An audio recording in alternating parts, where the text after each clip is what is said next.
Bezrat Hashem, next week is Chanukah, and we want to make sure that when the holiday comes, we are tuned to the energy of the holiday, so I can derive the best and most powerful energy of the holiday. Because the holiday is not just a time for shopping or to be with the family. Holiday is the time that a certain energy is going on in the world, that if I tune myself to this energy, then I will derive something powerful. If you remember last year, I've said that the holiday of Chanukah, it only started the year after. Because the first time when they experienced the miracle, everybody was happy. The next year came, and on the exact same date, the sages of the generation saw the exact same godly light appearing again. We don't see that, but at the time, the sages, they had Ruach HaKodesh, the divine inspiration, and they saw the same light coming back.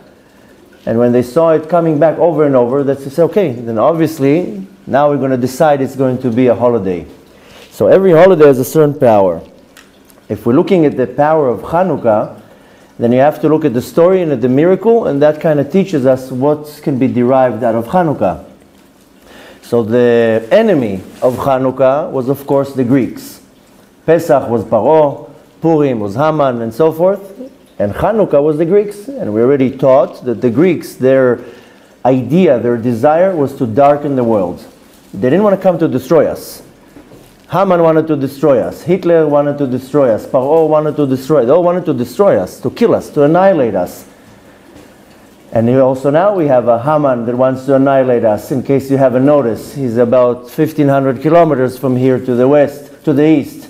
And they want to annihilate us. They're saying it out loud, out in the open, on the media. We are building nuclear bombs to destroy the Jews. And I don't understand how people just continue their day like as if nothing's happening. But nevertheless, we have now a death threat over our heads, which is the biggest wonder, that how don't you run here in the streets with chickens like chickens without a head. And people, just yesterday, I'm leaving in 2 weeks to the United States. One of the lectures is going to be there about what's going on in the world. Because in the United States, there was a huge terror attack a few weeks ago. People were murdered. Jews were murdered. Every day, they say in America in the last couple of months, 30 to 40% increase in anti-Semite actions. So the Americans need another slap to their face to wake up. So one of the lectures, that's what it's going to be about. And it's going to be about current events, how it's corresponding to prophecies, what's going on, and so forth. So on the flyer that the designer made, then there's a picture, I don't know if you see it, maybe on the social media or whatever, there's a picture of Putin, of Ahmadinejad, Kim Jong-un, Donald Trump, all the world leaders. And that's the picture of the, and of course in the background a big nuclear bomb to make it juicy. But that's what's going on. And as I was looking at the flyer and approving it before we went on the social media and invitations, I was telling my wife, people here are busy with slandering each other and fighting with each other when we have these guys there planning how to kill us. And you have time to badmouth your neighbor and to fight about he said and she said and he did and he did. We should now be hugging each other and joining forces because there's a death threat hovering over our head and people don't get that. So Yavan, the Greeks, they didn't want to kill us. They said, we're totally fine with you. You can stay alive. We don't want to kill you. We want to make you not believe in the Torah. That's a spiritual death. So they wanted to darken the world. And if you remember, once I gave a lecture that the 4 exiles that we have were already prophesied in the first verse in the Torah. Bereshit bara Elokim et hashamayim v'et haaretz. First Hashem created the heaven and the earth. V'haaretz et hatohu v'avohu v'choshech al pnei tehom. This verse, I gave a whole lecture explaining how this verse is already hinting about the 4 exiles that we are going to have to go through. And the word choshech is referring to the exile of Greece, of Yavan. It's called Galut Yavan. And all they wanted to do, the Greeks, is to move us away from the Torah, move us away from emunah, from belief, and to put us in a reality of darkness.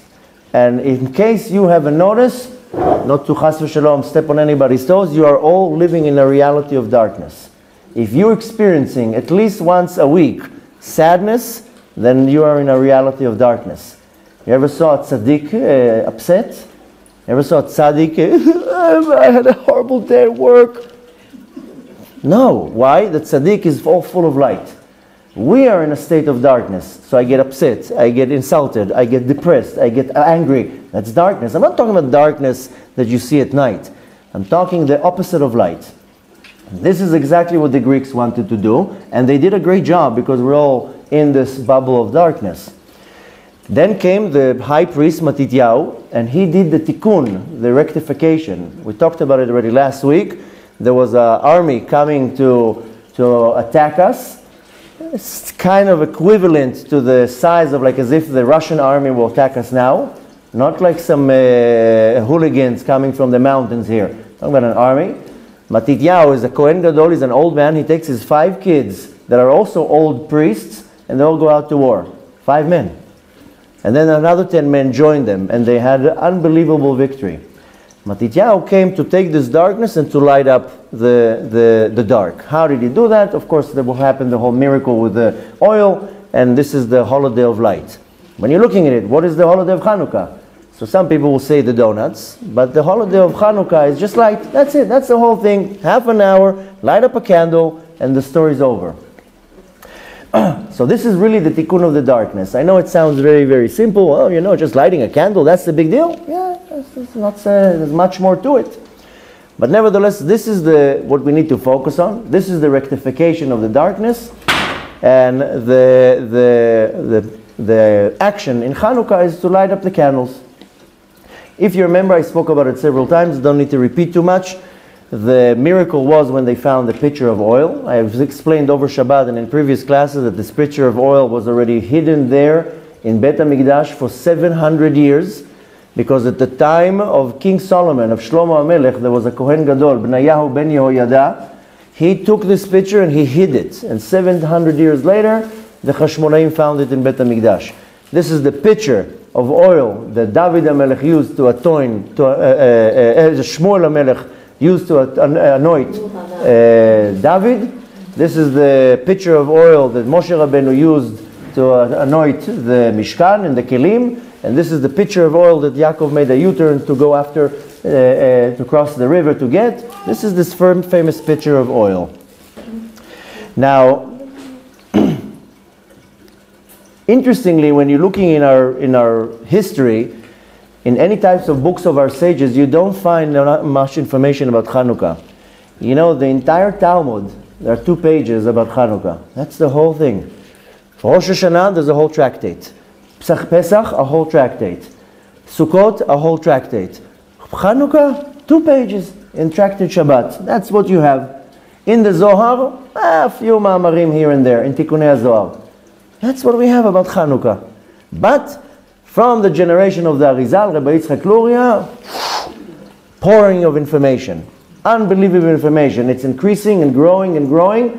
The much information that we have on Chanukah. So just imagine that up to 400 years ago, 450 years ago, we barely had any information about Chanukah. Mystically, not talking about the miracle. Miracle, okay, we heard the miracle.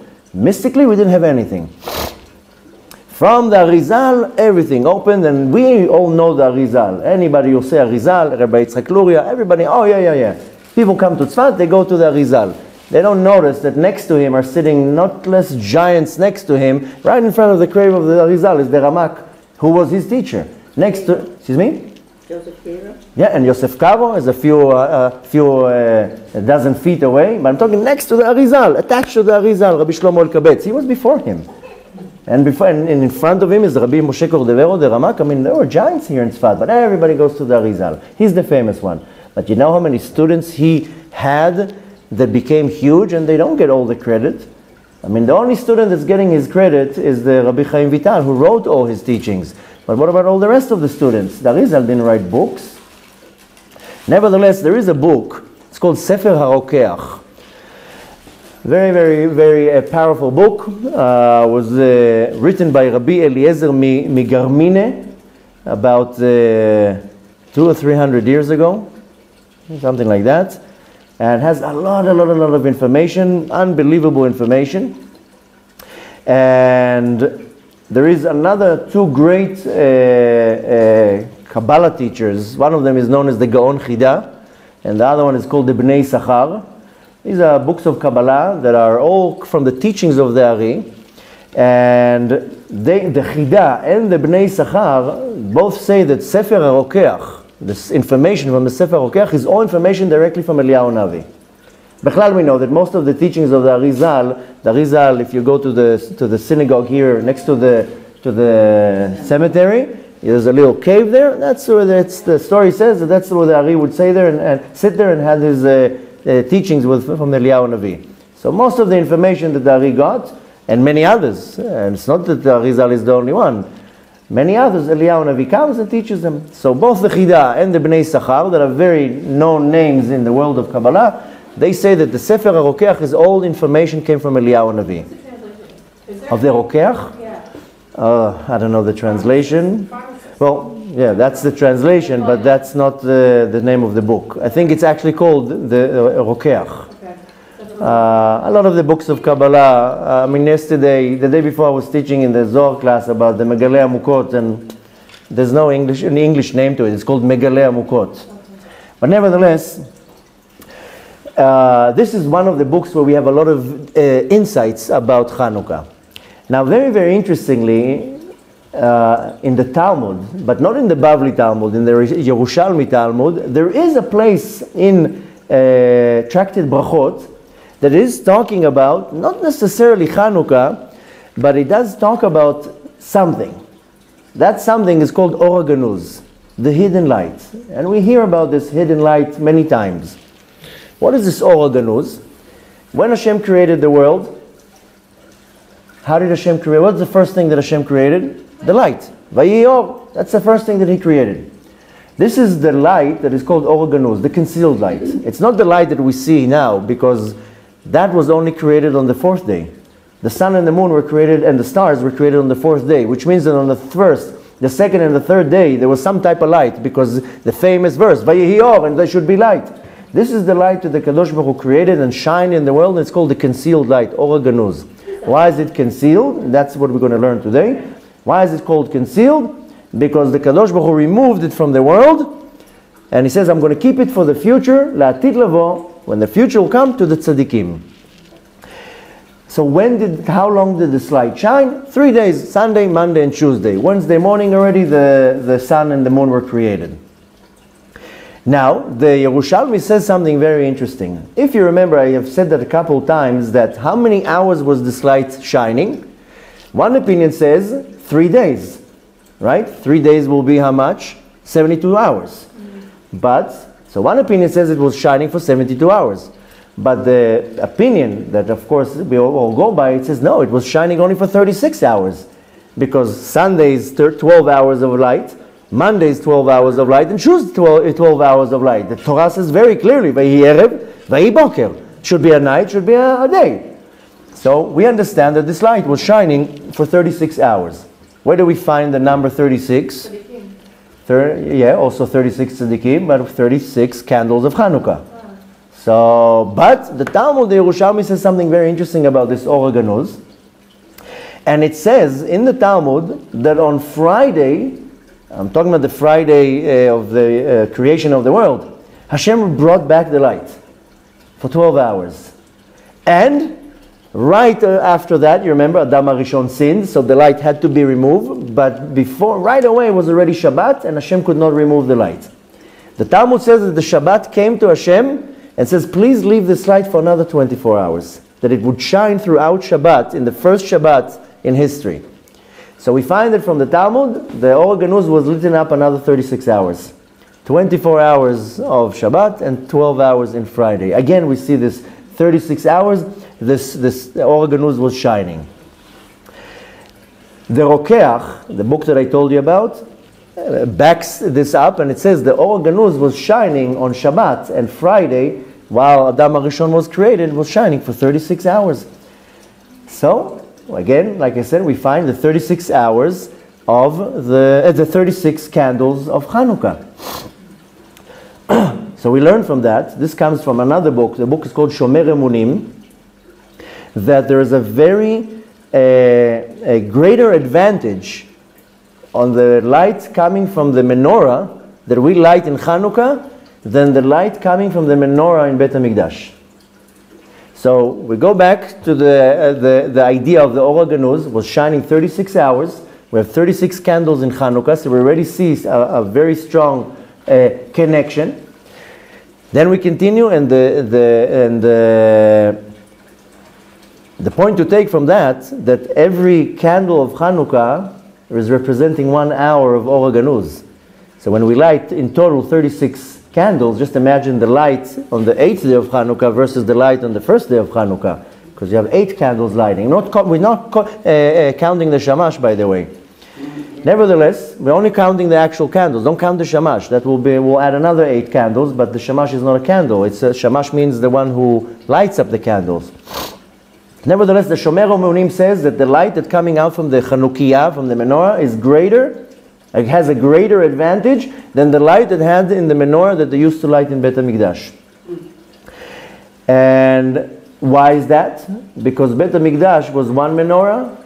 Next week there's going to be probably 500,000 menorahs lit up around the world. So you have 1 against thousands. And everywhere. It's not only in Beit HaMikdash. You know, they're already lighting Chanukiyah in the Kremlin. You know, you can't even imagine where they light up Chanukiyot right now.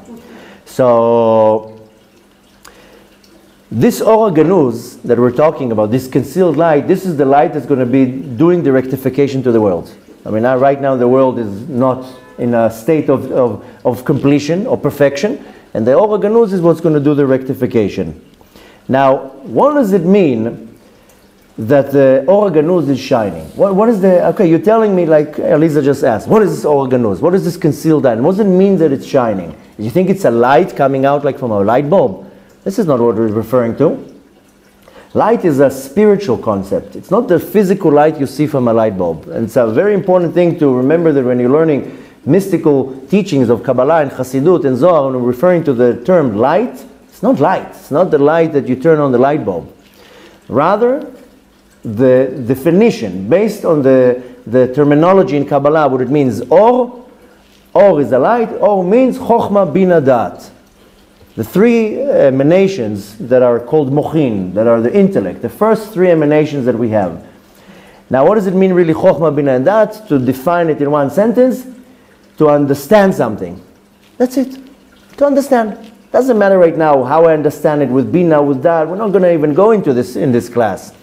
And if you're not so aware, if it's a foreign term to you, then you have to take the time to learn what it means, Chochmah Bina Dat. But to define Chochmah Bina Dat in one sentence is to understand. That's it, to understand something. Now, when do I understand? How many times somebody tells you something and you're looking at the person and like, I don't understand nothing. What's going on? When I became observant, and I'm not a stupid guy, I used to go to yeshiva and the rabbi would teach and I would be like, I didn't understand one word what he said. Especially when you go learn the Talmud. You're looking at the rabbi like, are you speaking the same language I speak? And I would look around, did you get anything? And I was like, what's going on with me? Why can't I understand? Why I can understand a sophisticated mathematical equation, but I can't understand this argument in the Talmud? And I don't get it. And the rabbi would be like, you don't get it? No, I don't get it. I didn't get it. Now this is one example out of many. How many times you didn't understand something? And you're looking and you're like, I don't understand that. The reason why you don't understand it, because there's no shining of this light, so you are limited. You don't understand. Chochmah Bina Dat is to understand something when something is like, I get it. I got it. Now sometimes you get it with a parable. Sometimes you get it with a diagram on the wall. Sometimes you get it after 50 times it was said. This is the idea of Chochmah Bina Dat. Now, sometimes you understand things, and sometimes you don't understand things. If you have the right shine, the right shining of the light, you will understand. And if the light is not shining, you will not understand. If you want to take it to our physical metaphor, there's light in the room, you see things. There's no light in the room, you don't see nothing. Turn the lights off now, you don't see anything. You know we exist. I can hear you, but I don't see you. Turn the light on, you'll see me. If the light is very dim, you'll see shadows. Light is very bright, you'll see everything perfect. Same idea, just that here it's in the brain, here it's with what I see in my eyes. So basically, to conclude it, light means the power of understanding. And we're going to call it now for this class, Chokhmah. Chokhmah means wisdom. Now, Or Ganuz, it means the light that I can't see. It's a wisdom that I can't get. I have a book here. Here it is. Very, very unique book. The other day we finished the Zohar class. I spoke a few different books. They were sitting here, two of the students, and I told them, if you want to read this book. One of them opened it. He says, the next day, I said, no, you read from it? He said, I didn't understand one word. You see, he told me, you understand something from this book? I said, well, I kind of, some of it. He's like, I didn't understand one word. One word, I know how to read it. Put the words together, nothing makes sense. Does it mean that he's ignorant? Does it mean that he doesn't know how to read? It means that the chokhmah, the wisdom that is placed in the words, he doesn't have a shine from this light. He will never understand that. People quote the Arizal all the time. I can guarantee to you, I'll give you copies of the scripts of the Arizal, you're not going to understand one word. People say, oh, the Ari. Yeah, his students explained it, and you're now quoting something. I have all these Kitvei Arizal. I have books of Kabbalah that are very rare. I don't understand one word there. Why? Because the level of chokhmah, of wisdom, of that tzaddik, that he sees something and he writes it down, I will never understand. Doesn't matter what I'm going to try. So you see in our generation, half the world saying, I learned Kabbalah. No, you don't. You are learning an interpretation of the introduction of the interpretation of the introduction of another introduction of the interpretation. You're not learning Kabbalah. You think you're learning Kabbalah? The Rizal was learning Kabbalah. I mean, I'm not chas v'shalom disqualifying anybody's teachings or learning, but we're learning like the introduction of the introduction of the explanation and so forth. Or Ganuz, it means that the light that is not revealed to us, and it's not going to be revealed right now, it's going to be revealed in the world to come, and when Mashiach will come. That's why it says La'atid lavo. Wisdom that will come. Now this wisdom, again, it's not necessarily wisdom that I know physics. This is called the wisdom of Hashem. This wisdom, this light is going to cure the world when Mashiach is going to come. When Mashiach is going to come, there's not going to be diseases. There's not going to be any type of sickness. We're not going to have hospitals. We're not going to have that stuff anymore. Like in Matan Torah, when the Torah was given, everybody was cured. Now, why would this light fix everything? Why Or Ganuz fixes everything? What's so special about this light? So, we are kind of in some type of a space. When Hashem wanted to create the world, He needed a space. I'm not talking about the space now, the galaxies. I'm talking about in a place, where do I put the world? So Hashem had to create two things when He created the world. Time and space. Because there's no time in the spiritual world and there's no space in the spiritual world. So we're in some type of a space. So we're in a, let's say we'll call it now a box of where this universe is in.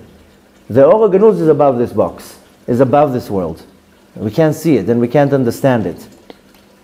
So above this universe, there's no place for any blemishes. There's no blemishes in the world above. There's no such a thing as a lie in the spiritual world. There's no such thing as hate in the spiritual world. There's no such a thing as a sickness in the spiritual world. Why do you think souls cannot go into Gan Eden and they have to go back here in a reincarnation or to Gehenom? Because they damage themselves with a sin, so they can't go into Gan Eden because it will not fit. Something that is blemished cannot go into something that is perfect. So they have to go back into the world to fix it, or to Gehenom to wash it off. But the world, the spiritual world, is perfect.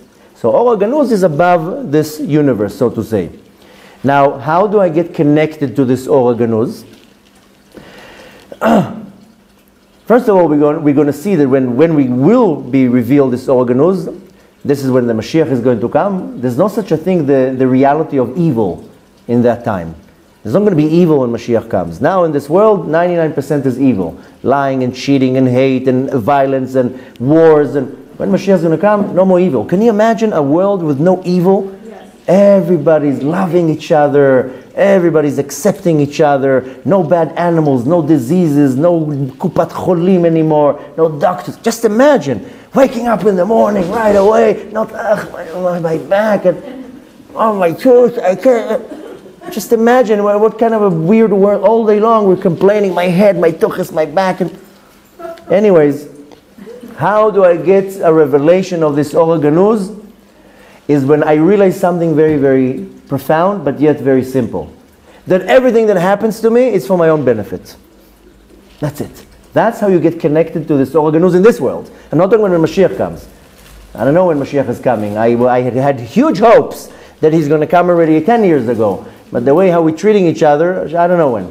I really don't know. But nevertheless, that's not what I'm trying to talk about. Nevertheless, how do we get connected to this Or Ganuz? Is that I understand that everything that happens to me is the best thing that ever happened. I won the lottery. Who taught us that and who mastered that? Rabbi Akiva. One of our greatest of all sages. The famous Rabbi Akiva. 22 years, that's what he learned. And what's the conclusion that he came to? Kol man de'avid rachamana letav avid. Everything that Hashem does is only for your best.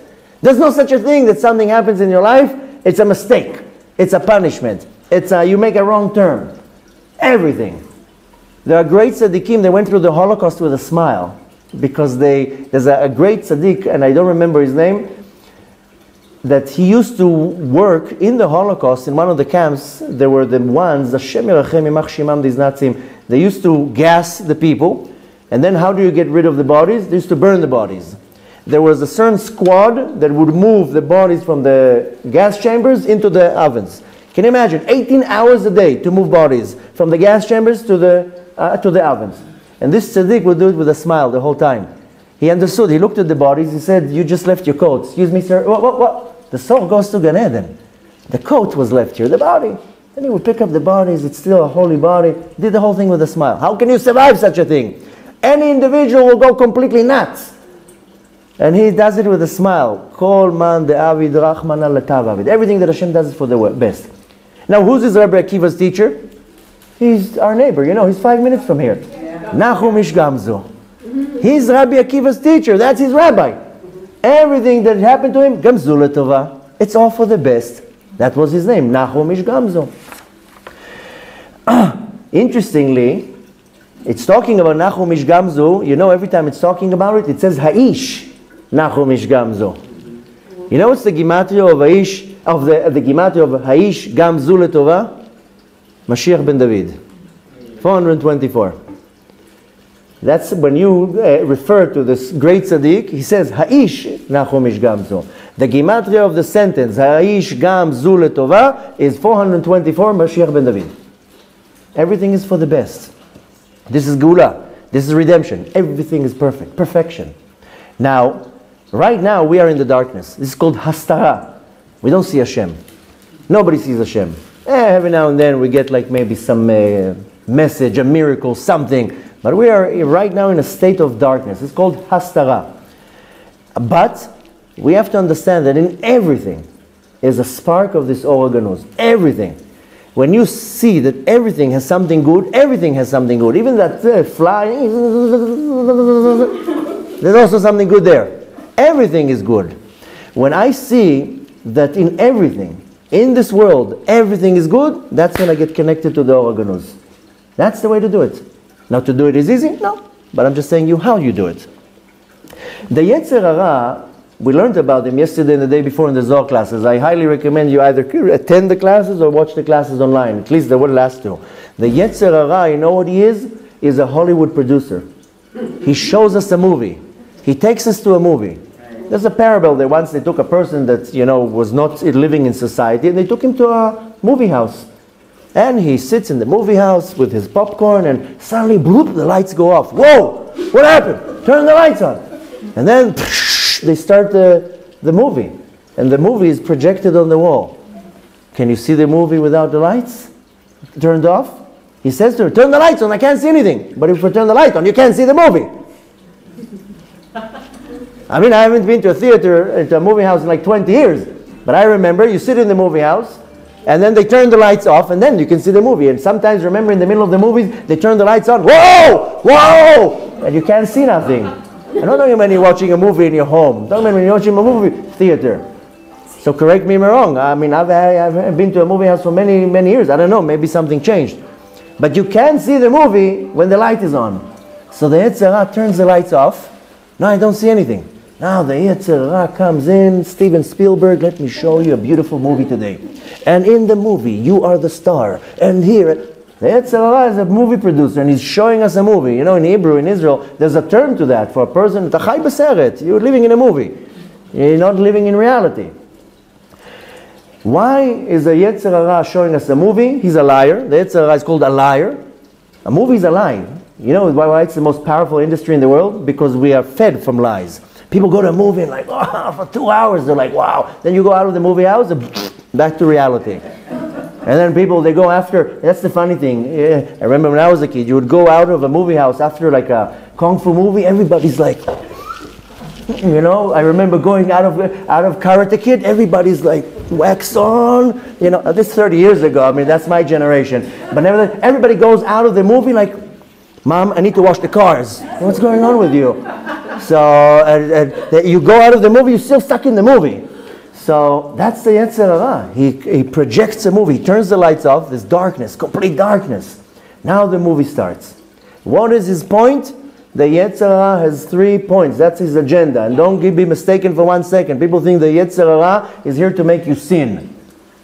The Yetzer Hara wants you 3 things. One of them, he wants you to be angry and to be irritated. This is called Kas ve'hakpada. That's what the Yetzer Hara is. He's going to poke you all day long. All day long. He's going to poke you that you're irritated and that you're angry. The second thing, the Yetzer Hara, he wants you to have fear and anxieties. And the third thing that the Yetzer is called Pchadim ve'charadot.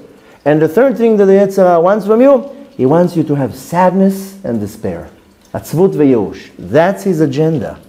He's going to make you sad, he's going to make you depressed, he's going to make you have fear. Fear everything. Fear is not that I'm afraid of a mouse. How am I going to pay the rent? How am I going to pay the rent? How am I going to pay the bill? That's fear.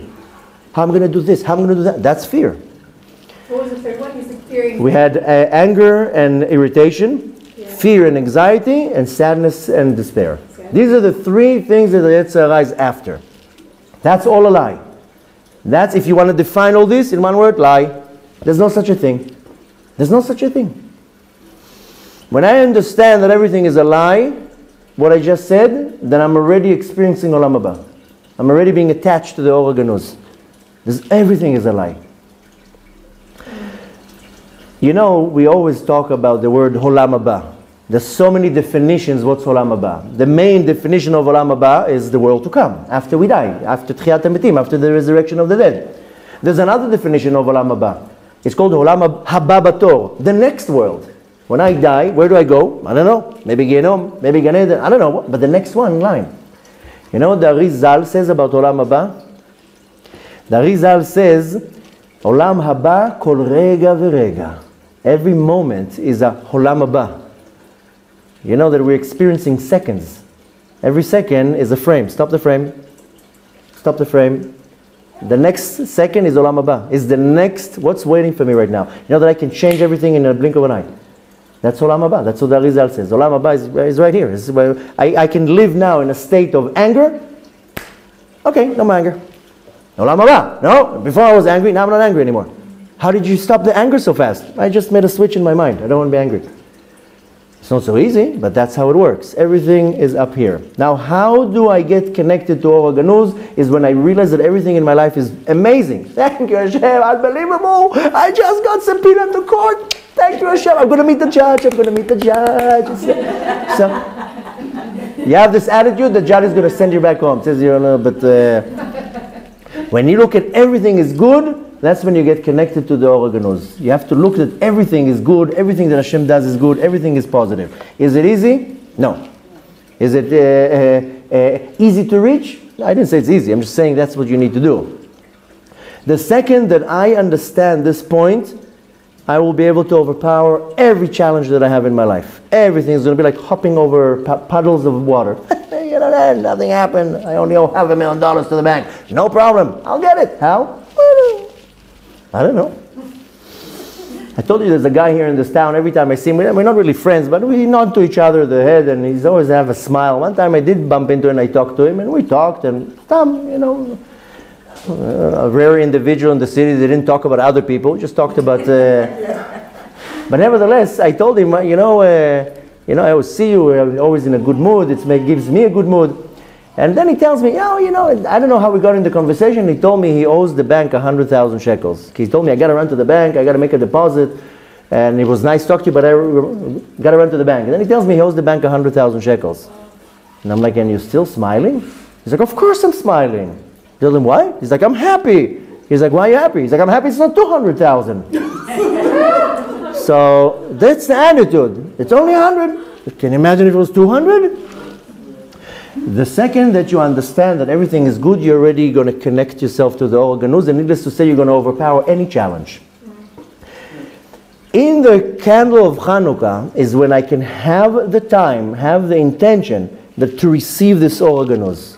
Because the light of Chanukah is shining the organuz. Remember, I told you 36 candles, 36 hours of the organuz. When the light of Chanukah is shining, I can connect to the organuz. What do I need to have in my mind in order to get it? I need to look at the candle and to have in my mind, everything is for the best. We're going to light the candles next week. 40 minutes, we're sitting next to the candles. I'm going to explain, even though I said that many times, there's a certain group of Tehillim that we read, a certain Tikkun that we read. It's not the time you're busy with your WhatsApp. It's not your time you're checking your messages. You're looking at the candles and you have one thought. Akol letovah. Everything is good. You're looking and enjoying the candles. When you're doing that, you say to Hashem, Hashem, please shine in my heart that I will understand for the rest of the year that everything is good. You do that 40 minutes every day for 8 days, the rest of the year you'll be unbelievable. But you have to internalize. Everything is for the best. But I'm divorced. You'll find another husband. Everything is amazing. The first one was a schmuck. But I lost my money. It's good. The other partner will take you down to the IRS, will come to you after a month. Whatever it is, you put in your mind. Everything that happens, you turn it around why it was good for you. I had a partner that the whole partnership exploded. I lost a lot of money. A lot of money. And it was a year of a hardship. Because he stole money, he took me down, and then he threw me out of the contract. I lost a lot of the money. The year passed, 3 months later, the FBI came and arrested him, and he was a crook, and if I would be attached to him, I would go down with him. And I was like, wow, look at that. I would go down with him because I would be a partner. And I was out, I was kicked out. And I was, look at that, how Hashem saved me. That was one of the first times that I understand how Hashem takes care of everything. So, just to quickly summarize it, the Rabbi Nachman says in Likutei Moran, specifically in Torah that is called Ayeh, this is Torah 12, and he says there that everything in our reality has to have hidden light in it, everything. And if it doesn't have any hidden light in it, a godly light in it, it doesn't exist. So everything, even the worst of the worst. And we say in the Torah, that his entire presence is in this world. What is this? What is kavod? What is his presence, his honor? His light. Everything in the world has his light. Now, there is a verse in the book of Yeshaya, chapter 42, where he says, Kvodi le'acher lo eten. My honor, my presence to other, I will never give. What is this referring to? The translation of the verse is, my glory I will not give to another. What does that mean? The interpretation means that Hashem does not give his godly light to places that are impure and places of idol worship. So when there's a place of pure idol worship, Hashem doesn't give his light over there. But we just said that there's everywhere the light of Hashem. So how does that place exist? How does a wicked person exist? If Hashem says, I'm not going to give my glory and light to anybody else that is going against me. How is that possible that they're existing? Because Hashem doesn't give from his honor, from his light, but from the external light. But from the Or Ganuz, it's hidden there. Which means that in the worst of all places, that's where the Or Ganuz is. You're not going to find the Or Ganuz in a Sefer Torah or in a shul. You're going to find the Or Ganuz in the most disgusting place. Lying, cheating, and so forth. That's why Hashem brings you to all these horrible places, because that's where the Or Ganuz is. Go and reveal it. So the Or Ganuz is the one that enlivens all the disgusting places. And Rabbi Nachman says in the lowest places in the universe, that's where you find the highest of all lights. Just now go there and you start dealing with it. That's why we deal with all these places, because that's where the Or Ganuz is. But everything is concealed. Everything is covered. Now, what is that all for? So Rabbi Nachman says that when Hashem brings you to this disgusting place, that's when you're going down, that's the beginning of you going up. How do you become observant? You all became observant. Doesn't matter right now, converted, not converted, doesn't matter. Become observant, doesn't matter where you come from. You can be born to an observant Jewish family and become observant, because 90% of them go away from the Torah and they come back. But how do you become observant? When you go far away, when you go to a bad place. That's when you start seeing the miracles of Hashem. That's where you see how Hashem is involved in your life. So how do I get close to Hashem? Is by going further away from Hashem. That's when I start seeing things, the picture is better. You know, sometimes you're looking at a picture, you don't see nothing. You move back, oh, now I see things clear. You are able to become observant, what we call lachzor b'tshuva, if a spark of the godly, of this Or Ganuz didn't shine in you for a second even. There's no such a thing. Even some people it shines for a second, some people it shines for a month, some people it shines for half a year. It doesn't stay. If you remember, I'm sure you notice, that in the beginning there's a lot of excitement, you become observant, all the light goes off. What happened? I was once very excited. Well, you got a little boost from the Or Ganuz, and that's it. Now do it by yourself, like a jump start, when you jump start the car. I need to find godliness in the worst of all places. And when I'm saying a worst place, I'm not talking now going to Vegas. I'm talking about in my life. When I'm in the worst of all places of my life, I have to find the godliness and the good in it. That's how I reveal the Or Ganuz. That's how I start shining. That's how I start growing. So this is the idea of the candle of Chanukah. This is the secret behind the candle of Chanukah. And you know, when we light up the Chanukah, there's another secret. What do we say? Ladlik ner shel Chanukah. That's the bracha. The acronym of Ladlik ner shel Chanukah is the letters Nachal. Nun chet lamed. Ner, Ladlik ner Chanukah. Right? This is the acronym, not in the order, but it's the letters Nachal. What is Nachal? Nachal is a river. There's a famous verse in the book of Mishlei, Proverbs, that it says Nachal novea mekor chokhmah. The wellspring of wisdom is the flowing stream. The Nachal is what gives you all this energy. The candle, all you need to do is look at the candle and focus your thoughts. You get attached to this Or Ganuz that will shine in your heart and in your neshama for the rest of the year. So we have 8 days. You don't have to do much. You don't have to cook meals. You don't have to run through long prayers. Just light. Thank you. Just light up the candle. Some say half an hour, some say 40 minutes, some say 50 minutes. Sit next to the candle, turn your phone off. I'll teach you before Chanukah, I have it already online. If you're not going to be here, there's a certain group of Tehillim that we read, a certain tikkun. Look at the candle and just say, Hashem, I know everything is good. Help me see the good in everything. Help me have this piece of this Or Ganuz that for the rest of my life, everything will be good.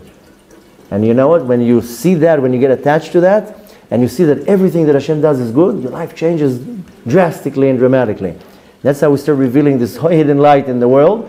And Bezrat Hashem, we should merit to see already with our own eyes this revealed light, this godly light already shining 24 hours, not only in the candles of Chanukah, but we should see it already with our own eyes. Amen.